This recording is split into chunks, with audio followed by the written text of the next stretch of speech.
Hi, I'm Eric Vilseth. I'm Vice Mayor at the City of Palo Alto. Before we get started, folks, I see people standing around the back. That's you, Zach. Oh, you got that. That worked. Anyway, there are plenty of seats up front. Please don't worry about which table you're sitting at or anything like that. You're all here. We're all going to do this together. And appreciate everybody being here. And there's space up here. Grab a seat when you can. So, ladies and gentlemen, on behalf of the elected government of Palo Alto, it's my honor to welcome you to the 2018 Mayor's State of the City Address. I want to extend a special thank you to the Oshman Family Jewish Community Center for providing us with this lovely venue. What do you think? Yeah.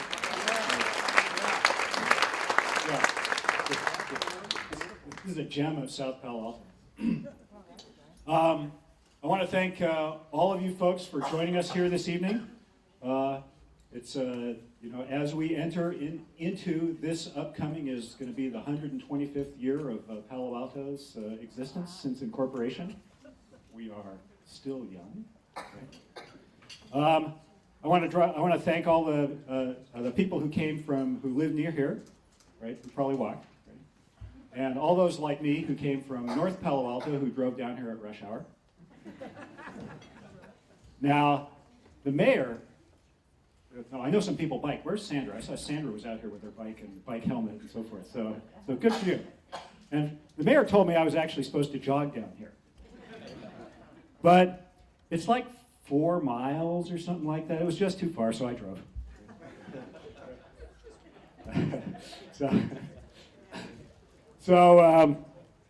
The first thing I want to do is, before we get started, is recognize some folks here. I would like to recognize a couple folks from the city senior staff. We have Jim Keene, our city manager, is here tonight. And also, Assistant City Manager and Director of Utilities, Ed Shikata. Our City Clerk, Beth Miner. Where are you, Beth? Beth and her staff organized this event tonight, so thank you very, very much for, they're the ones with big bags under their eyes and so forth. And finally, David Walker Award winner Harriet Richardson, our city auditor, is here with us tonight. Recently. I'd also like to recognize a number of elected officials and servants from other jurisdictions who have come to join us this evening. We have Joe Simidian, who's president of the County Board of Supervisors. Thanks, Joe. We have Catherine Carlton, the council member from Menlo Park, I believe is here. Catherine, you here? Liz Gibbons from the Campbell City Council. Thank you for coming, Liz. And Bruce Swenson from the Foothill College Board of Trustees is with us tonight. Also, Carl Gardino from the Silicon Valley Leadership Group drove up here. And finally, Lisa Chung from Senator Jerry Hill's office, I think, is here tonight. Hey, Lisa, thank you for coming. I'd also like to recognize a few Palo Alto officials. Former Mayor Pat Burt. I saw former Mayor Nancy Shepard is with us tonight. Former Mayor and President of the Chamber of Commerce, Judy Kleinberg, has joined us. And Betsy Bechtel, former mayor and extraordinaire. Betsy Bechtel is with us tonight. Anybody else? Is there anybody I've missed? Zach. Oh, Zach from Mark Berman's office. Yeah. And then finally, we have members of the Planning and Transportation Committee, the Parks and Recreation Committee, the Architectural Review Board, the Library Advisory Committee, the Human Resources Committee, and the Historic Resources Board members are all here tonight. So thank you very much for joining us. I'm going to defer that one. That one's coming up later. Right? I think somebody's going to embarrass them. So it's now my honor to turn the podium over to Zach Bodner, who is CEO of the Oshman Family Jewish Community Center. Zach, are you in here? Thank you very much. Thank you, Mr. Vice Mayor, and welcome to all of you here to the Oshman Family JCC. It's a pleasure to host you here tonight. We are a part of a very special campus, the Toby Corrett Campus for Jewish Life. We share the campus with the Moldau Senior Residences and my partner in crime, Alexander Ben Israel. Alexander, thank you. He's the executive director of Moldau, a very special place, nearly 200 units, over 240 residents. So we're thrilled to have you as our partners here on this campus. And it is a special place. And so we're thrilled to be able to share this place with you. It wouldn't have happened but for the vision of Mayor Niss, who had the event here tonight. Thank you for doing it here. And I know that Shelley Hebert is the ultimate fixer and connector and helped make this happen. But I'm not sure how many of you know that this JCC in Moldau, the campus, would not even have existed but for, in many ways, the work of Liz Niss before she was mayor and Shelley Hebert. Because at the 11th hour, when the community was trying to raise the funds to buy this land from Sun Microsystems, and they didn't quite have enough, it was Liz that made the connection to the Bridge Housing Group that allowed us to pull in the final dollars that made the purchase possible at the 11th hour. So thank you for really making this place a reality. And you do have a great team of folks, and the Vice Mayor introduced many of them, and I know you'll introduce others. I also want to thank the first responders that were here tonight, our police and firemen. Thank you guys for everything you do to protect us, keep us safe. And one final note, because a lot of you are, raise your hand if you happen to be a member of the JCC. Raise your hand. See, a lot of you are members. But how many of you can say that you were former camp counselors at the JCC? Well, there you go, Joe Simidian, former JCC camp counselor. Well done. And Adrian Fine, city councilman, is one of the former preschool students from the JCC. There you go. So I think you might, it's also his birthday here tonight. So you may just want to know that. So happy birthday. So look, the JCC really is an oasis within an oasis. I mean, Palo Alto is an oasis when you think about it, and the JCC is an oasis. And we take that seriously because place is such an important idea. Right? There's this sociological concept of the third space. Have you heard about this? Right? The first space is your home. Second space is work.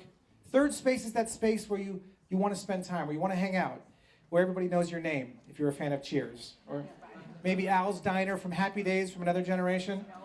But these places where you go and you gather and you hang out, where serendipitous things happen and you run into people. That's what we're looking to create here in our city. That's what we're looking to create here at the JCC.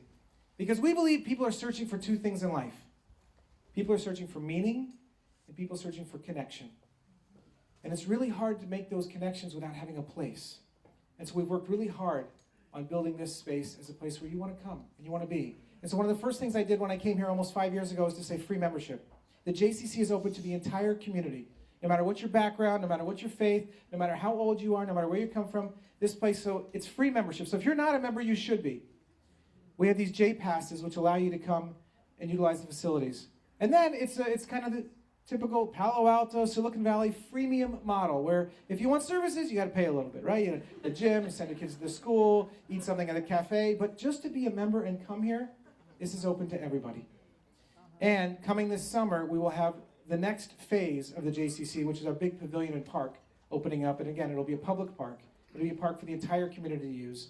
And that's our gift back to the city for you, allowing us to make this place our home. We have 25,000 visitors a week, over 1 million visitors a year coming to the JCC. And they want to be here because of the special vibe, what they get, and the connections they make.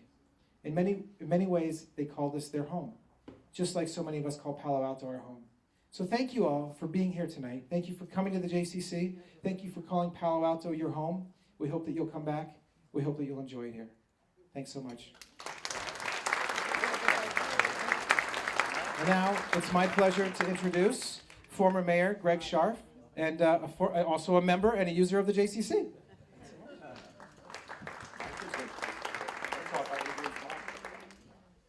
So welcome, everyone. So when Liz asked me to do her introduction, two simultaneous thoughts hit my head. The first was, she needs no introduction. We all know Liz. And the second one was, my introduction will probably be longer than her speech, given her list of accomplishments.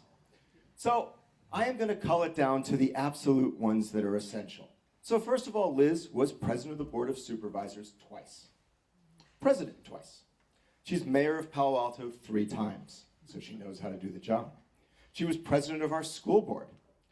I start to wonder, was there anything she didn't run in the city at some point?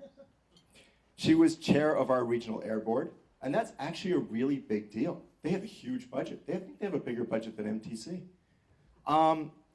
She also was chair of VTA. Our council members can't even get on VTA. She was with LAFCO, which is also a big deal, for 10 years. And she served on my favorite agency, which I serve on, which is BCDC, for 10 years. All very impressive, Liz. And you also served on Caltrain. Very impressive. So the question is, who is Liz Ness? Well, we know she's an amazing leader and a public servant. We all know that. So when I think of Liz, first of all, I'll tell you, I think of her family. Liz is devoted to her family. She really is, and she's amazing with her family. But Liz thinks the whole community is her family. So I think of family, community. I think of who she is as a person. Liz is the most gracious person I know. Whenever she does an event, whenever she does anything, it's incredibly gracious and done with style. And I think it's amazing. She's also empathetic and kind. Liz is a very kind person. She really cares about people. She empathizes with people's problems, and she solves them. You can always call Liz, and she will try and solve your problem. So, Liz is also a good friend to so many in the community. And that is something, she has amazing social connections. Liz knows everyone in the community. And so, if I set it down, it's family, community, friendship, empathy, and housing. Liz really cares about housing. And I think you're going to hear a little bit about that tonight. So the other thing I left out that Liz really cares about is Liz was a nurse, and she cares about health, strongly about health. So Eric Filseth, her vice mayor, just ran the marathon in Japan, and Liz used to be a runner.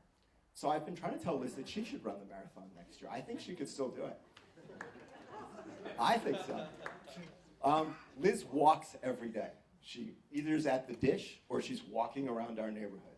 And I tell you, if I get up in the morning and I'm going to head out to the gym, I almost always pass Liz in my car. I drive to the gym. I'm sorry. Shouldn't admit that. But anyway, so for the woman who actually needs no introduction, come on up, an amazing leader and public servant, Liz Ness.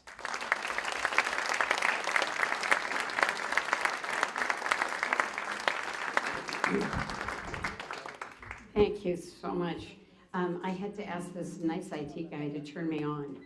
So, but after that introduction, I'm so lucky. I'm so lucky to have people who are willing to say nice things about me. And believe me, I'm willing to say nice things about all of you. So, but you ought to tell me what in particular you want me to say. So, I am this is a terrific crowd tonight. It's really fantastic. If you want to come up beside me for a minute, you can take a look. This is wonderful. And thanks particularly to Beth Miner and her staff. Where are you, Beth? Way back there.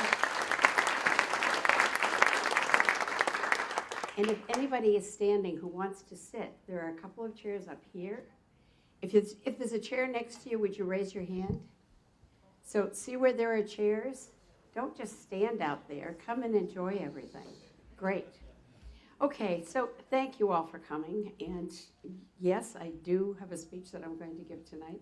I'll attempt to give it at least in an interesting form and make it move fast, because I can remember hearing other speeches where I just wished to heaven that they would get on with it and move to the next topic.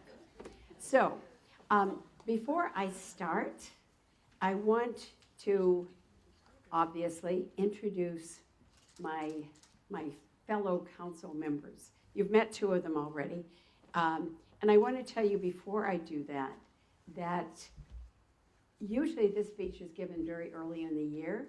I didn't want to give it early in the year because I wanted us to accomplish something first, and I think we have. Where are we now? We're in the middle of April, so we've been on board for about 3 months, those of us who started in January. So with that, what I'd like to do is move on. First of all, do you see this is obviously a facsimile of the council, and one of the, is Irma here?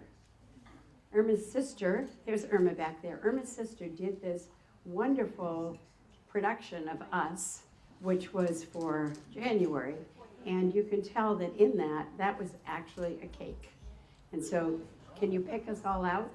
I'll bet you can. So let me start by introducing the council members who are who have not spoken yet. So let me start with council member. Let me flip my page.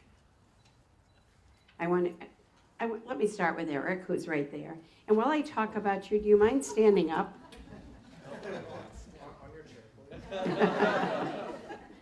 Because if he'll stand up, you can at least see who I'm talking about. So that's Eric up here. He's just finished the marathon in Chichura, Japan. Did it in fabulous time. Isn't that a great picture? So I know you can see it on either side.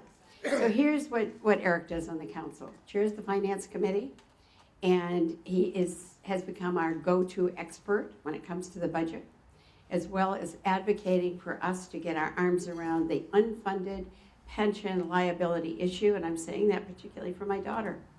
He also was instrumental in a colleague's memo that will provide additional transparency when it comes to labor negotiations and what that will mean to future pension and healthcare costs. Thanks, Eric. Appreciate your doing your role earlier tonight as well. So, Councilmember Greg Scharf. So, Greg has been mayor twice, serves as chair of the finance committee this year. He also serves, and I've served on some regional boards, but he really is neck and neck with me on regional boards.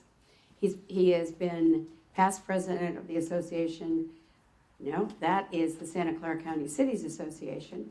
He's been on the Association of Bay Area Governments, which is called ABAG, and he's vice chair, which was a contested election, so that's very impressive. He's on our power agency called NCPA, and he's done a number of other things, including running that same marathon last year. But clearly, this is not a marathon. This is him climbing a building. Thanks. So, Councilmember Karen Holman, on your feet. Isn't that great? So, Karen served as mayor in 2015. She served for 8 years on the Planning and Transportation Commission before being elected to the council. She's become a member of many council committees, including finance. She chaired policy and service, and she's been one of the chairpeople of the Healthy City, Healthy Communities priority and initiative. And that's something that Karen and I have shared together. And here she is with, I've just blanked on the donkey's name. That was Perry and Mickey. Ah, Perry. Perry and Niner. So, thank you, Karen. We like that picture. So next is Councilmember Tom DuBois. Can you stand up? You know, I've had the hardest time learning not to say Dubois, so sometimes I just hesitate before I say it. So, Tom has been chair of the Policy and Services Committee, City School Liaison, also served on the council's rail committee last year, chairing it. He also recently attended a Water Alliance, I don't think it's a board meeting, I call it a symposium that was held in Utah. So Tom has become very involved with our water. He also, if I can get this right, is vice chair of the Joint Recycled Water Advisory Commission or Committee to the Santa Clara Valley Water District. Did I get close? So Eric is becoming one of our experts on water, particularly on recycled water. And long-term, you're all going to be using recycled water in a whole variety of ways. So thanks, Tom, for doing that. So, Councilmember Adrian Fine, I think maybe our tallest member. Am I right? I'm sorry, we flashed up Corey. Corey couldn't be here tonight. So I need to go on to Councilmember Fine. My apologies. So, Adrian is chairing Policy and Services this year. He's been a member of the Finance and the Rail Committees. Housing has been one of the main focuses of Adrian's time on the council. He helped support and promote the passage of the new overlay, but he also wrote the housing work plan and presented that last fall. So Adrian is here tonight, and we are delighted that it's also his birthday. I didn't know that. Is Greg Tanaka here?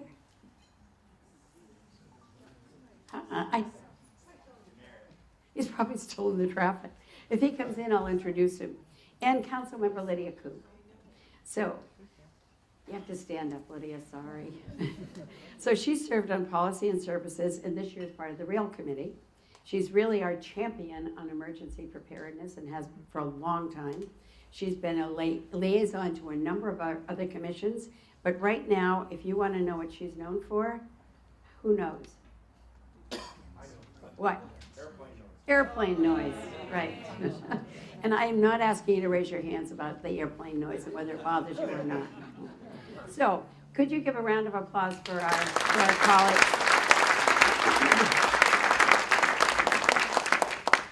So, I'm going to read a lot of the speech tonight. I actually would love to just talk off the cuff, but I was told that most mayors read their speech, and that's what was expected, so that's what I'm going to do.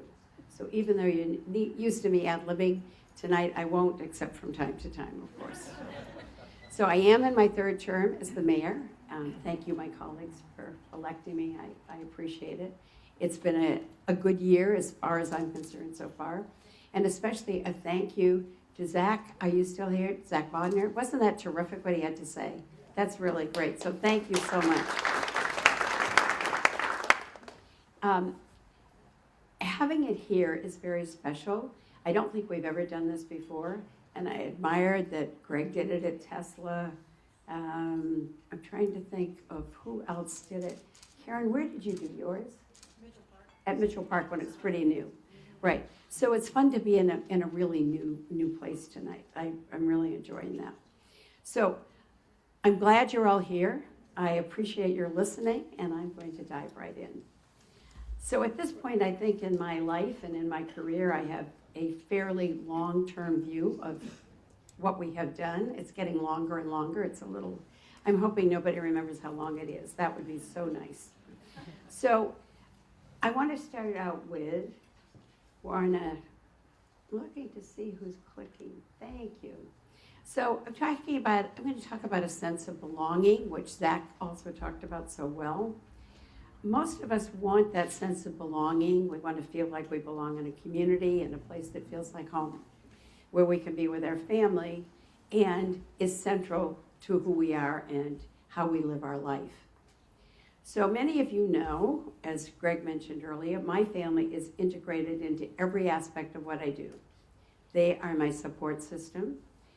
My husband, Rick, want to pop up, honey? So here's Rick. And he's the one who is snoring when I come home at 11:30 or 12 o'clock on Monday nights. So thank goodness he goes to bed and doesn't wait up for me, truly.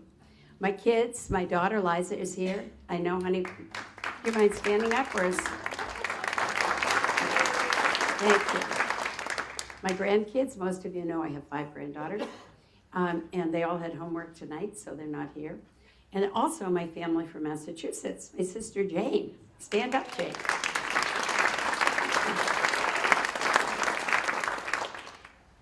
That's okay. I don't need that part.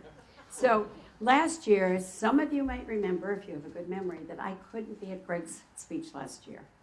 And that's because my sister was in open heart surgery that night. So I was in the waiting room, and Greg was giving his speech. And look how great she looks. Did a good job. Great job. So this is my family. They're my North Star. You know, what would you do without your family, especially if they're your North Star? I'm very lucky that way. They're very central to who I am. And if you know the number of times that I have run, you know how patient my husband is. He has literally walked a lot of precincts. So the reason why many of us chose to come to Palo Alto to make this our home, raise our family, enjoy the wonderful quality of life hasn't changed. And I want to tell you about something, I wish I had the clip of it, but the other night, Jim and I watched a Terman clip from 1969 when he was a professor at Stanford. And one of the things he said, I don't think has changed. If you came here 50 years ago, you loved the way it was then. If you came here 40 years ago, you hoped nothing would change. If you came here 30 years ago, same thing. If you came here 5 years ago, and some of you, I know some of you who did, you just think, that was perfect when I got here. I don't want it to change again. But we have changed a lot through the years, a great deal. In the 50s, much of this area was apricot orchards, and the post-war boom continued during a time of extreme growth, and we'll talk a little more about the figures later. And after that, we saw the emergence. I wasn't here, but those of you who was here in the 50s, will you own up to it? Look at how many.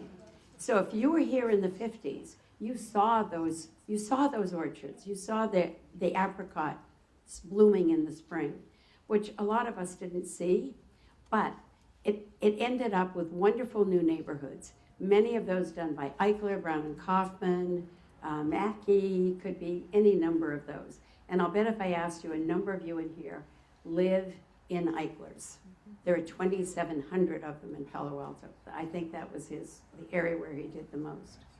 So after that, we looked around, saw tree-lined streets, which of course are also in North Palo Alto. We're close to Stanford here. There were great schools. We have family-friendly museums. And that additional growth, which came down all the way to San Antonio Road, really created a special character of this city.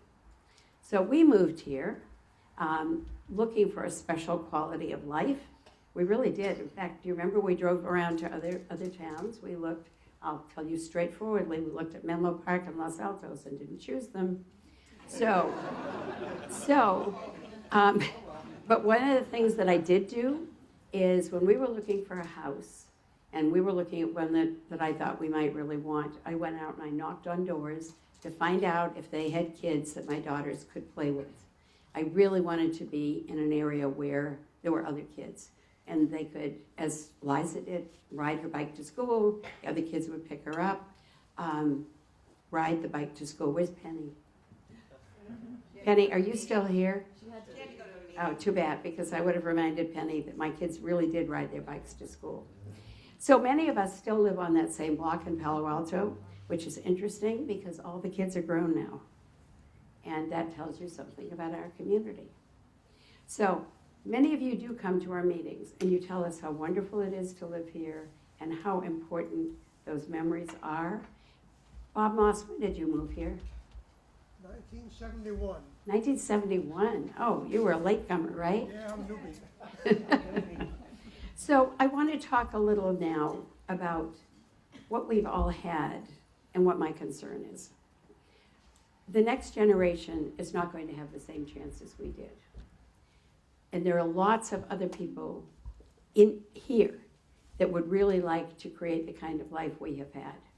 But they are increasingly unable to do that because, and you know where I'm going, there's no place they can afford to buy. And I could later on get Adrian, and Adrian will give you the background on that. He's recently married, and I know that he has tried to find a place to live. So in this case, it's not about importing people from Detroit or Oklahoma or Southern Florida or something like that. So we're talking about the next generation who wants to move into a home, have a family with kids who attend our local schools, and graduate from those schools and contribute to sustaining the quality of life in Palo Alto. So that means, in the next slide, we're going to have to be more creative. We'll have to think outside the box. I've never thought of a better comment than outside the box. Maybe it's outside the envelope, whatever it is. And change our definition of what a house or a home should be like. We need and should build more homes, but not necessarily all in the official category of income restricted or affordable. But we need various sizes and types of units so that more people in a range of incomes can be part of a vibrant Palo Alto. I think what Zach talked about earlier is just that. This is a really mixed area that they have created here, and I'll talk a little more about that.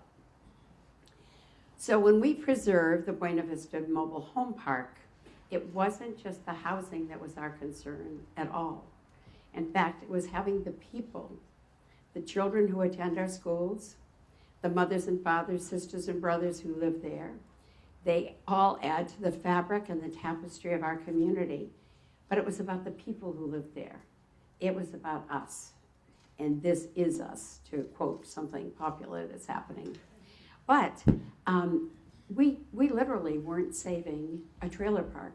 We were saving 400 plus people and people that we knew who lived there. They came to council. We know who they are. Where we are tonight, again, is, as I said, a shining example of creative thinking about housing. This has become an urban village. I think you could stay here for several days, as long as your cafe didn't run out of food. But it really has become that urban village where you have senior housing, where you have affordable housing, where you have market rate housing, which is right next door. And multiple generations live here, really. I mean, the kids are here, the older people are here, the affordable housing is here. It's really fabulous. So it took a lot to do, and Zach talked about this earlier, it took a lot to make this a reality, to make it an intergenerational village, but it really has happened. So, you might not realize that on or adjacent to this site, as I have mentioned, I don't remember how many townhomes there are next door. Do you remember, Zach? Yeah, multiple. At least 300 people live in the adjacent Altair, which is market rate homes. There are affordable rentals for low-income seniors, as well as a continuing care retirement community that includes below market rate rooms, which is very special. So, as I mentioned, the Muldaur residences are part of the city's BMR program. There are almost 200 units that are at Muldaur, and 24 of those are below market rate. I tried hard to get somebody to come and talk to you tonight. There was somebody who was willing. But I just want to share with you, if you live in a BMR unit, sometimes people are very sensitive about it. And it's hard to admit that you needed that. So I can understand why someone didn't want to talk about it tonight. But on the other hand, I want to acknowledge some people who live in Muldaur. Veronica, are you here? So Veronica, would you stand up? Where are you? Veronica Titchener. So Veronica, I have known for so long, and Veronica is one of the reasons that I got involved with the League of Women Voters when I came here in the 70s. And it was partly that you had childcare, but it was also because I really wanted to get involved in the politics of the community. So she lives here. I think she enjoys it. She smiles and says, yes, she does. And her involvement and what she has done as a background, she has brought to Muldaur. And I know you're very valuable here as well. So I also understand the executive director of Muldaur is here. Is that right? Yes. Oh, would you stand up, Alexander Ben Israel? Thank you. Thanks for being here.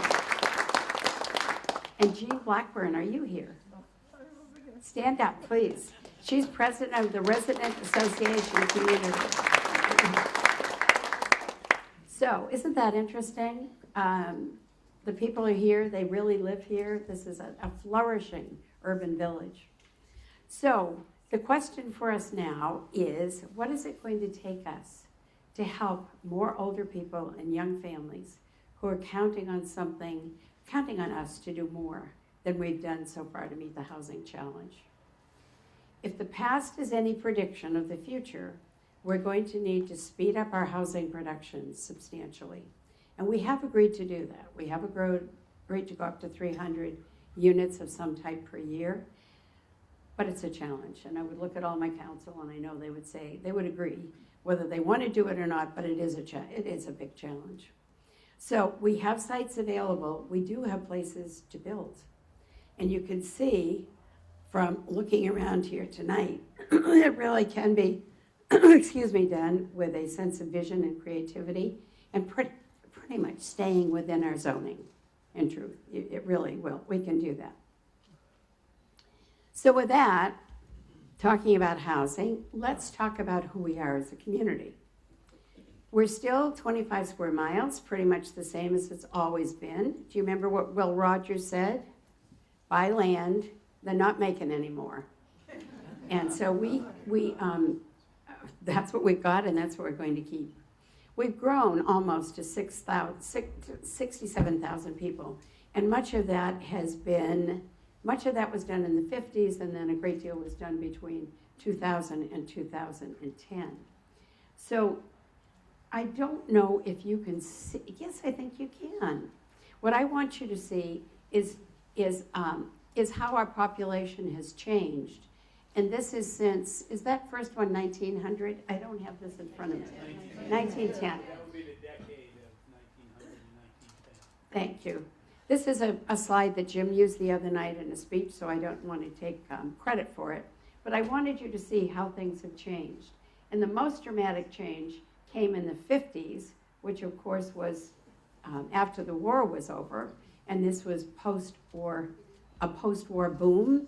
And it developed almost everything from Oregon Expressway down to San Antonio Road, because we lived pretty close to San Antonio when we first came here.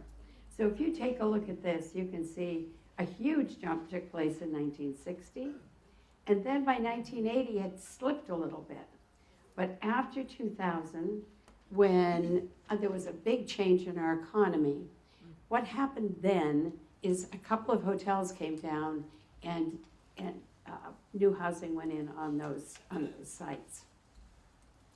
I think this is fascinating, don't you? I hadn't realized that enormous growth in the 50s and 60s, and that's because there was land. So, a little more about where we live. 55% of us live in our own homes. Put up your hand if you live in your own home. And that's interesting. Usually it's a little higher. How many of you rent? Yes, far fewer. So the stats on this are 55% own in Palo Alto, about 45% are rental. We're very similar to California on the whole, but we're quite different nationwide, which I think is fascinating. About 8% of our housing is designated as below market rate, or BMR. That's affordable to households that have from extremely low to moderate incomes. And we'll talk about how you define that in a minute. But I always thought, if you don't mind me calling it out, Judy Kleinberg lived in a part of town that was a lovely part to live in, and she had a BMR unit right next door to her that I don't think anyone was ever aware of it. And it fit beautifully right into that community. So I want to talk a little about how we sustain our city, how we pay for what we have in our city. So it might surprise you to know that 40% of Palo Alto homeowners have assessed values of less than $600,000. And they pay less than $800 a year in property taxes to the city. And that's because they're longtime residents of the community whose taxes have remained very low due to Prop 13 in 1978. The reality is that it does impact our city budget, but at the same time, our total property tax has grown steadily at the rate of 7% per year due to the very high cost of trying to buy a house in Palo Alto. So property tax is among the 5 important sources of tax sources, including sales tax, that generates 60% of our general fund revenue. So right now, I'm sure, well, how many of you, who of you knew, who makes a guess at a median home price right now in Palo Alto? No talking, Leanna. What would you guess? 3. If somebody said 3 million, 3 million is right. So I called Leanna today and I said, if I want to buy one of those $3 million homes, what do I need in the bank? And she wrote back and said, you'll only need $600,000. I didn't have it in my bank account, so I can't buy that $3 million house. So over the past 18 years, we have permitted this number of units, a little over 3,000. About 24% were officially designated as affordable housing, meaning that potential renters or buyers must meet the financial criteria, eligibility criteria. That's higher than we sometimes have been. So a little more about our city. We have over 92,000 jobs in our city, which is why we continue to hear about our jobs housing imbalance. Our daytime population is about 126,000, but if you add in Stanford, it's about 154,000. And if Carl Guardino was still here, he would validate that the job growth has continued strong in our valley. That's one of the pluses or the minuses, depending on how you're looking at it. The median household in Palo Alto is about 137,000, higher than the 110, which is the regional median that was reported in one of the latest indexes. So in addition to that, I want to tell you one more thing, because this is harder to absorb. The State Franchise Tax Board reports that for 2017, households in just one of our zip codes in Palo Alto paid $944 million in state taxes on a total gross adjusted income of nearly $9 billion. Does that surprise any of you? Ann Reeves says absolutely not. Really? Ann is here for Anna SU, by the way. But I think that's stunning. That's almost $1 billion in state taxes. I don't know why, but that just sort of takes my breath away. So I think those numbers do, though, help explain what we're experiencing. They provide important context for decisions about where we're headed as a community and how we should focus our efforts and our resources. We can't have this discussion without knowing how dynamic our community is and that we are still in a very growing region. So I just want to talk about a couple of the neighboring communities. We have Catherine here tonight. Anybody from Mountain View? Aha, there's a Mountain View in the background. So I want to talk a little about Mountain View for a minute, because they're projecting to increase their population substantially over the next decade. May I give that to you? And they have 12 square miles. We have 25 square miles. And yet, their mayor has confessed to me that they'd like to hit 100,000. And I'm looking back at Mountain View. Are you about 75 now to 80? Oh, I don't have an answer. I think 75 to 80 is about where they are.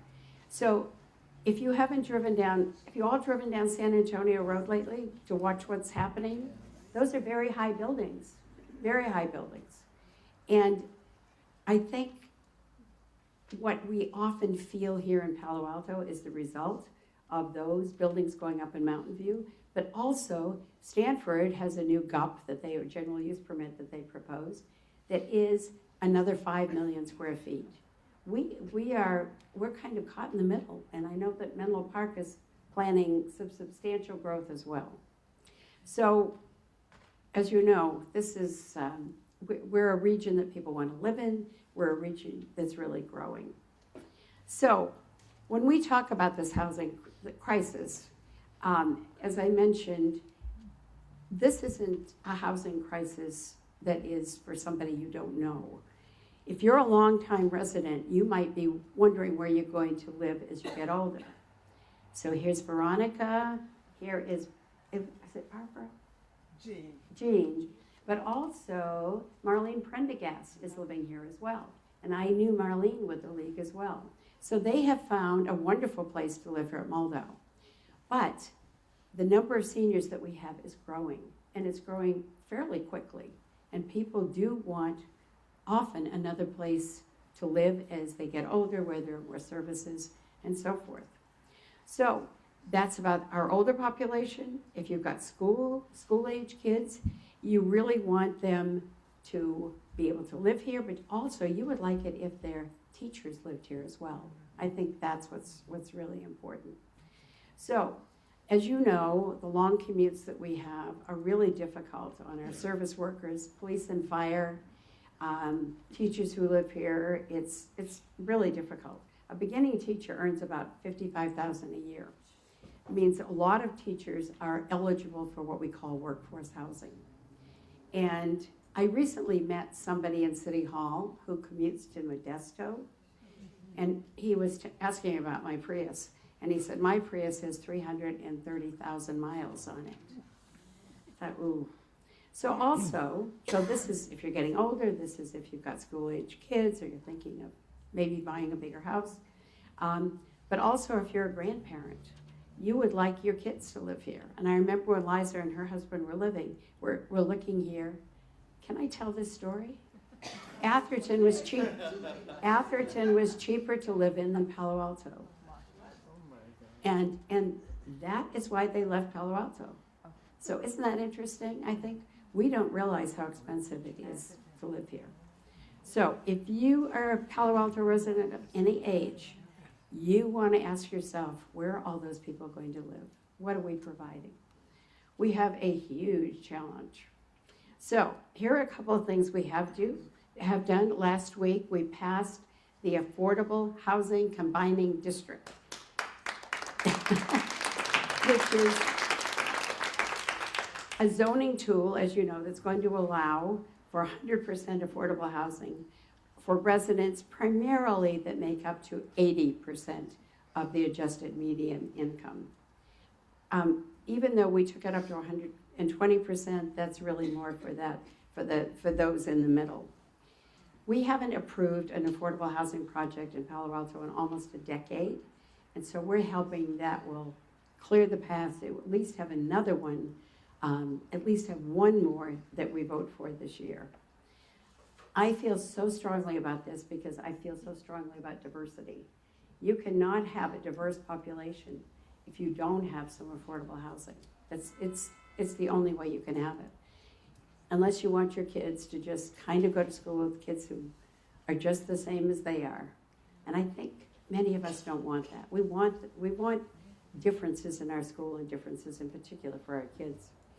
So, as you know, we are a highly ranked, environmentally friendly city with 36 parks, extensive bike lanes, highly educated community, very highly, and we're passionate about our schools and our neighborhoods, but we need to be equally passionate about trying to find ways for more people to live here, as I just spoke about.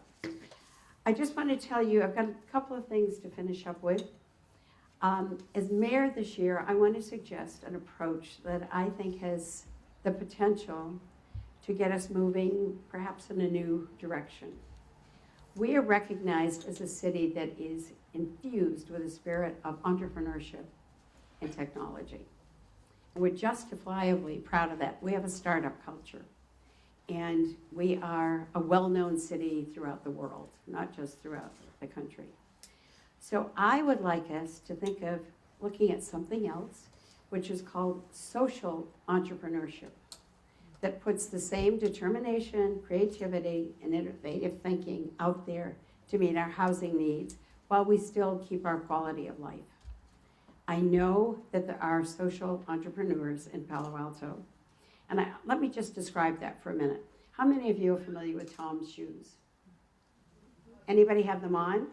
Okay, so their social entrepreneurship is that they give, as you remember, 1 for 1. For every pair of Toms that you buy, some poor child in the world will get a pair of shoes. I'll bet every woman in here has bought 1 pair of Toms. You just have done that, I know. And you've done something good at the same time for poor kids. But we have a very interesting social entrepreneurial person in the community who is one of our developers. And I'm not going to identify who it is, but many of you will know. But they have a lease on the California Hotel. Who knows where the California Hotel is? Okay, on California Avenue, right near Joni's. They have leased that, and it's rented out. It has between, I know Ms. Bigelow is here, between 20 and 30 SROs, essentially, single room occupancy. They're rented for between $400 and $900 a month. I'll bet you've hardly ever even noticed the California Hotel as you've gone by. seldom do people who live there only have either a skateboard or a bike. They don't allow, there are no cars, there's no parking. So many of them work on California Avenue, they work at Stanford, they work right in that area. They might take the train. But how many of you knew that was the case about California Avenue? I bet you did, Pat. I was sure. I am fascinated that exists and that somebody made it happen. So, and then looking at Zach, did he disappear? There you are. This same kind of thing, so that's social entrepreneurship, and that's a hard word to get used to, that social entrepreneurial, endeavor.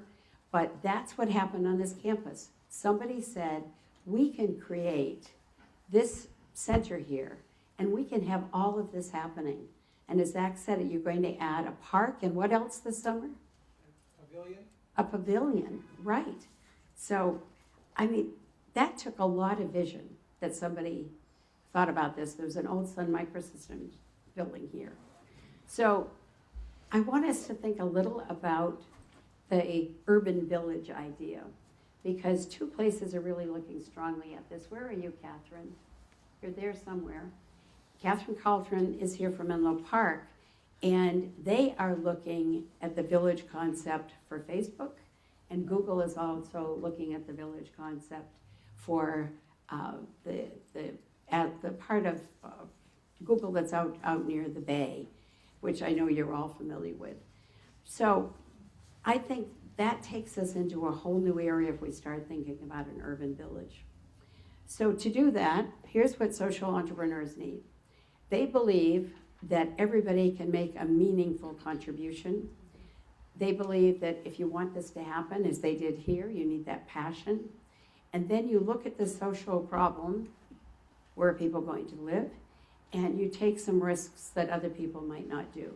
I think the risk with bridge housing was a big one for them. So I think if we want to become the entrepreneurs, the social entrepreneurs, we need to look at how to get there. So we need to, especially if we're thinking about affordable housing, we need to go beyond the stereotype of who we think lives in affordable housing, and then recognize that it serves those people we already know. Think of Buena Vista. Second, we need to engage and involve residents who are committed to finding those solutions, like Zach and his group did. And then we need to develop a plan and move ahead with that. And we need to have the vigilance and the enthusiasm that tech entrepreneurs do. So we made a little bit of headway with our housing work plan, which recommends concrete steps that can be taken for housing production and affordability. And if we think about social entrepreneurship, we do have some areas in our city where we could take a look at that. We're about to start the Ventura Working Group, and maybe a village concept could be part of their discussion. I think that would be so interesting. So, and you all know, if we don't do this, somebody else is going to come along. Although probably most of you know that Scott Wiener's bill did die yesterday in committee. But that kind of bill will come back again, which addresses more density, it addresses less parking, and it talks about height. It's dead for now, but all those bills recycle and come back again. And we also need to look again at our share of the funding for Measure A. How many of you remember Measure A from last year for affordable housing? We haven't seen any of that money yet. So we need to also, just to mention our other priorities, we need to keep transportation in mind.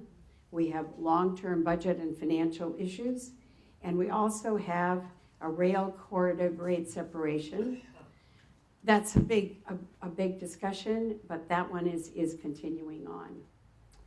So I want to announce one last thing and tell you that next year is going to mark a major milestone. It's Palo Alto's 125th anniversary, and it's time to celebrate how far we've come and to talk about the quality of life that we so find desirable here. So I am going to announce tonight that Judy Kleinberg has agreed to co-chair that effort, which is going to begin on, we think, April 9th of next year. And thank you to Councilmember Holman, who brought up the idea of establishing what day would actually be our Founders' Day. And I think we've agreed on April 9th at this point. So that special anniversary year is going to be a chance to make social entrepreneurship as much a part of our culture as technology and that entrepreneurship is today. So this has been rather a long chat. You've listened so attentively. Thank you so much. You're really a very attractive audience on top of that. I really thank you all for being here. And I want to thank especially two people, Shelley Hebert, who helped with our speech. And where's Claudia? Claudia Keith, do you want to stand up? Claudia also helped a great deal. It's important when you're writing a speech to have people that you can test those ideas out with. So I'm going to be around for a while. I'm glad to answer anything or be challenged on whatever I talked about. I'm used to that. But I so appreciate you all being here. I appreciate my colleagues being here as well. Thanks again.